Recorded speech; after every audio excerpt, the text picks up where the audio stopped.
La Universidad Autónoma de Querétaro, a través de la Secretaría de Extensión y Cultura Universitaria, presentan una coproducción de la Dirección de Tecnología, Innovación y Cultura Digital, la Dirección de Comunicación y Medios y Cinematografía UAC.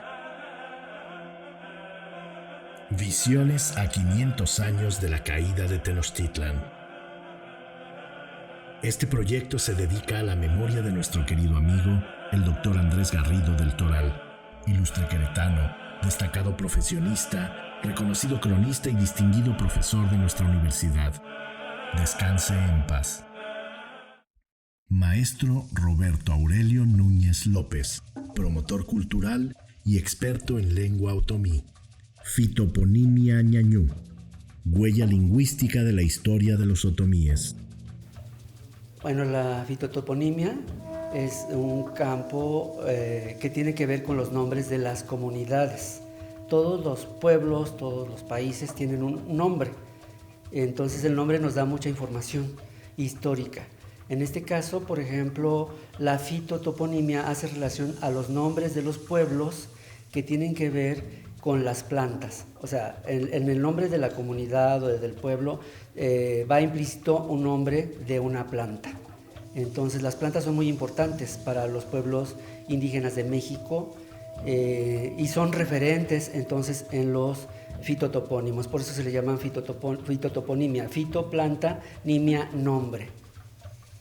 Entonces, en México es muy importante, como decía, las plantas son importantísimas para los pueblos originarios porque son alimento, son combustible, son medicina y hay plantas muy de importancia cultural que son importantísimas y por supuesto depende también de cada comunidad. Por ejemplo, el maíz, el maguey, el nopal, pues los quelites, o sea, son referentes y son alimentos para la misma gente. Entonces nombran a las comunidades en función de la planta que tiene una importancia cultural, ya sea que sea alimento, que sea un elemento distintivo de ese ambiente, de esa comunidad, y entonces va implícito el nombre en la comunidad. Y esa es la fitotoponimia. ¿Cuál es la relación con la caída de Tenochtitlán, verdad? Justamente la cultura azteca o mexica fueron el imperio dominante antes de que llegaran los españoles. Pero hay una historia detrás de todo esto. Los fitotopónimos lo podemos encontrar. Por ejemplo, aquí en Querétaro tenemos todos los pueblos otomís, como son Tolimán, Santiago Mezquititlán y San Ildefonso Tultepec, son topónimos híbridos. Esto es que tiene un nombre en náhuatl, Santiago, español, Mezquititlán, náhuatl, San Ildefonso Tultepec. Entonces a eso le llamamos que son nombres híbridos. Y lo que nos están diciendo esos topónimos es que los otomís, que son los pueblos originarios de esas comunidades, fueron doblemente conquistados, primero por los aztecas y luego por los españoles. Los pueblos otomís eran el pueblo originario en todo Querétaro y en todo el centro de México. Entonces ellos tenían sus propios nombres de sus pueblos en su lengua materna. Por ejemplo, en Santiago Mezquititlán, que es el nombre oficial, su nombre original era Ntoji. Ntoji es una palabra otomí que quiere decir el lugar de los mezquites. Entonces, aquí estamos viendo, ese era el nombre original. Llegan los aztecas, los conquistan, los someten y cambian el nombre porque tiene que ver con cuestiones tributarias.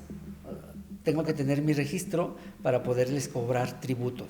Eran una relación de poder en desequilibrio. Los aztecas eran los que tenían el poder, se hicieron del poder, y los otomís pues quedaron dominados. Entonces lo primero, como estrategia política, cambiar el nombre de la comunidad, y entonces en lugar de Ntoji, en lugar de los mezquites, lo cambiaron a Mezquititlán. Y Mezquititlán quiere decir exactamente lo mismo, mezcli, mezquite, titlán, el lugar de los mezquites. O sea, hay lo que hicieron los aztecas fue nada más hacer una traducción literal del nombre original. Entonces ahí estamos viendo que el nombre nos refleja esa historia de sometimiento, de conquista, de imperio, ¿no? Mezquititlán. Y después, pues los aztecas llegaron, hicieron su imperio, pero 2 siglos después llegaron los españoles y entonces cambian los papeles, cae Tenochtitlán. Y entonces, pues llegan a los pueblos que habían dominado y llegan a Mezquititlán y entonces le agregan el nombre de Santiago, ¿no? Y así lo vamos a ver en todas las comunidades otomís. Pero nosotros nos enfocamos en este estudio en los fitotopónimos, los nombres nada más que tienen un referente, una planta como referente. Entonces, ahí estamos viendo cómo es que esos fitotopónimos son importantes, es la huella lingüística que decíamos para reconstruir esa historia. Mucha gente no lo sabe y mucha gente, incluso de los mismos hablantes, no saben este producto de la historia. El resultado de la actualidad que se vive es producto de la historia y todo el mundo piensa entonces que pues somos un producto del mestizaje de los español, pero en realidad hubo antes otro imperio que fue el Imperio Mexica. Justamente la lengua es identidad y es parte de lo que identifica a un pueblo, ¿no? Lamentablemente las lenguas indígenas se están perdiendo, hay una amenaza terrible y tiene que ver pues con este proceso de conquista. Estamos hablando español aquí ahorita porque llegaron los españoles y nos conquistaron a los mexicas, ¿no? Digamos nuestros ancestros, por decirlo de alguna forma, ¿no? Entonces empiezan gradualmente, por supuesto es bien interesante, no es que llegaron y nos impusieron el español, sino que eso se fue aprendiendo poco a poco. Pero en lo que respecta, por ejemplo, a estas relaciones entre lengua, identidad y pueblos originarios, es que lo podemos ver en cada uno reflejado en los nombres de las plantas. La importancia de las plantas, el uso de las plantas, para qué sirve una planta, cómo es una planta, la misma descripción, vienen implícitos en los nombres de las plantas. Por ejemplo, estoy pensando en el pericón. El pericón es un nombre español, ¿no?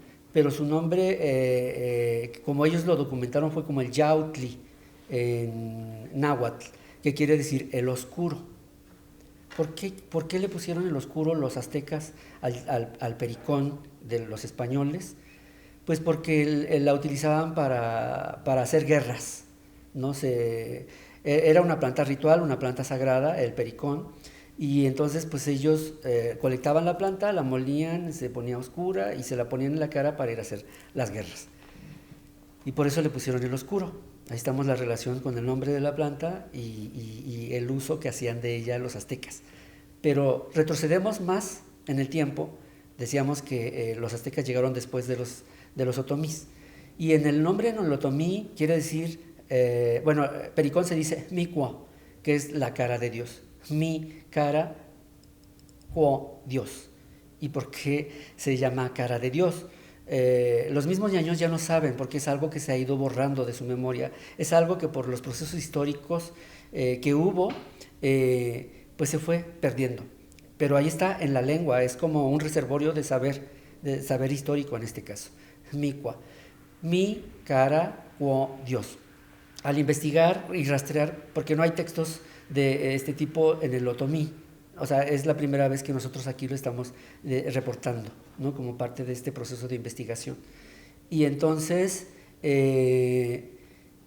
rastreamos el yautli, que eran nuestras referencias que pudimos encontrar. Fray Bernardino de Sahagún documentó todas las prácticas, dioses, plantas, animales de los mexicas, que fue el imperio conquistado por los españoles. Entonces, él documenta el yautli, ¿no? El oscuro. Y entonces dice, se utilizaba en todo el calendario ritual mexica para hacer los sacrificios. sacrificios para las distintas deidades. Entonces, ¿cómo se usaba? Primero se colectaba la planta, se molía, una parte lo ponían al sacrificado en la cara, y ahí ya tenemos la primer componente, mi, y otra parte a la deidad a la que le iban a hacer el sacrificio, qua, mi, qua. Otra parte entonces la ponían en los incenciarios para prenderlos solo o con copal, porque el humo es la conexión entre lo terrenal y lo divino. Y entonces allí descubrimos que justamente el origen, por qué los otomís le pusieron micua al pericón, que era una planta sagrada. El pericón, les voy a hablar ahorita un poquito de la importancia, aparece en muchos códices que sobrevivieron. Muchos códices que son mexicas, porque los códices otomís fueron borrados, fueron desaparecidos. ¿Y quién lo hizo? Los aztecas. O sea, los aztecas destruyeron documentos importantes de los otomís porque tenían ellos que tener protagonismo, ¿no? Eran el grupo del poder. Entonces, pues lo que hicieron ellos fue copiar, así como hicieron con los topónimos, copiar el nombre, copiaron todos los códices, le dieron su toque azteca y destruyeron los toltecas, que los toltecas eran los mexicas. Y entonces, pues así fueron cambiando también un poco la historia y ocultando la historia, que es la que no conocemos. Entonces los mismos otomís no conocen el nombre del pericón y de muchas otras plantas. Bueno, lo saben, pero no saben el significado de esas plantas, como en el caso del pericón. Pues bueno, el pericón entonces es una planta ritual, es un marcador del ciclo agrícola, es una planta muy, muy importante que aparece en muchos códices mesoamericanos de los que sobrevivieron a la quemazón que hicieron los españoles. Y ahí se ve que lo trae Tlaloc, el dios de la lluvia, lo trae la diosa del maíz, el dios del maíz, Xilonen, la diosa de la mazorca. Entonces ahí vemos el pericón en todos esos códices y por eso vemos la importancia, ¿no? Decíamos, pericón es un nombre en español que le pusieron los españoles porque se parecía a una plantita que ellos tienen por allá y entonces le pusieron pericón. Pero el pericón lo documentaron los mismos españoles con el nombre de Yautli, que quiere decir el oscuro. Pero el pericón, su nombre original, y eso lo podemos tener la certeza de decirlo, que era Micua, que quiere decir la cara de Dios, y lo podemos remontar hasta Teotihuacán. Teotihuacán se fundó en el 200 al 650, que fue cuando colapsó, pero era otomiano, ahí estaban los otomís, y entonces hay registros del pericón en los murales magníficos de Tepatintla y todos los murales que están allá en Teotihuacán. Y así como el pericón, entonces hay muchas otras plantas que son referentes, ya decíamos, en los nombres de los topónimos, que es lo que nos compete, ¿no? Las plantas podemos hablar de sus usos medicinales, de sus usos culturales, en los rituales, de muchos temas podemos hablar de las plantas, pero en este caso nos estamos refiriendo a la fitotoponimia.